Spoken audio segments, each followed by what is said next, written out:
Before the sun rises, Jennifer Lalli climbs in her tree stand with bow and arrow ready, patiently waiting.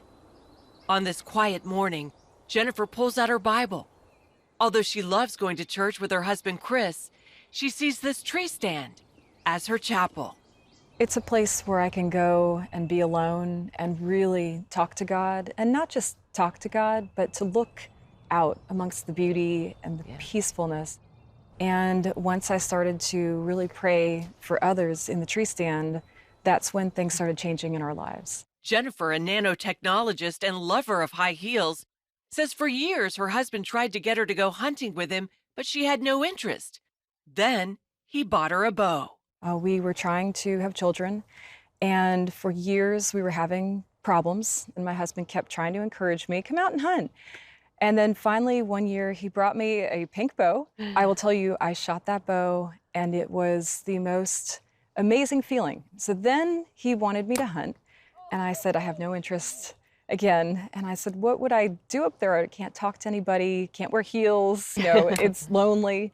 And so he said, just come with me, try it, you'll see. So he took me up for the first time, got me my hunting gear, and I got up into the tree stand, and it was an aha moment for me. It was life-changing. It was the first time that I had really slowed down. Around this same time, doctors hit Jennifer with some bad news.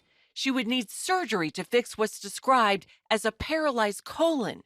The other diagnosis, it was official, she and Chris could not have children. We went to see specialists, and it finally got to a point where they had said, if things don't change, we would have to remove part of my colon. Through extensive testing, Jennifer discovered she was not getting enough fiber and even gluten.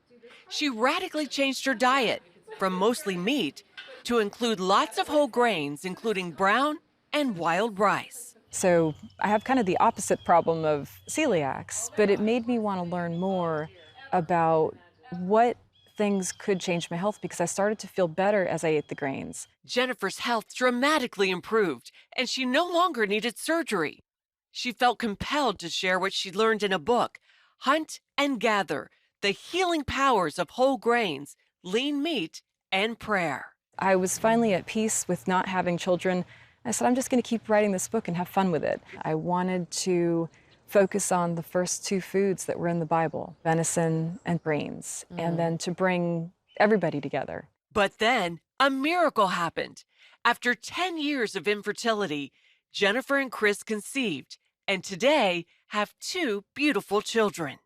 As I learned more about nutrition, it really healed my gut, it healed my soul, to the point that, in addition to prayer, it cured 10 years of infertility, and that's huge. I mean, it's more than a miracle. As self-proclaimed carnivore, Jennifer says she's still a big fan of wild game, especially venison, which she and her family enjoy on a regular basis. To be honest, it tastes great.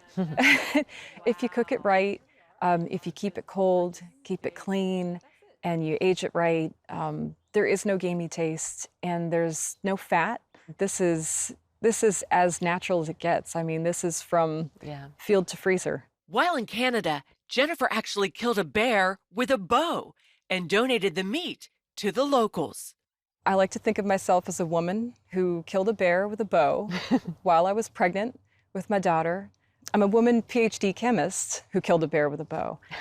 That's important to me, and I think it's important that I get this message to my children and to everyone, because every one of those statements that I just made to you were things that either I was told weren't possible or that I thought I didn't want. Jennifer says God used hunting to save her soul. Sitting there in the tree stand and praying and knowing what he's done for us, I feel at peace. I feel that my soul is taken care of. If I can trust him with my soul, I can trust him with anything.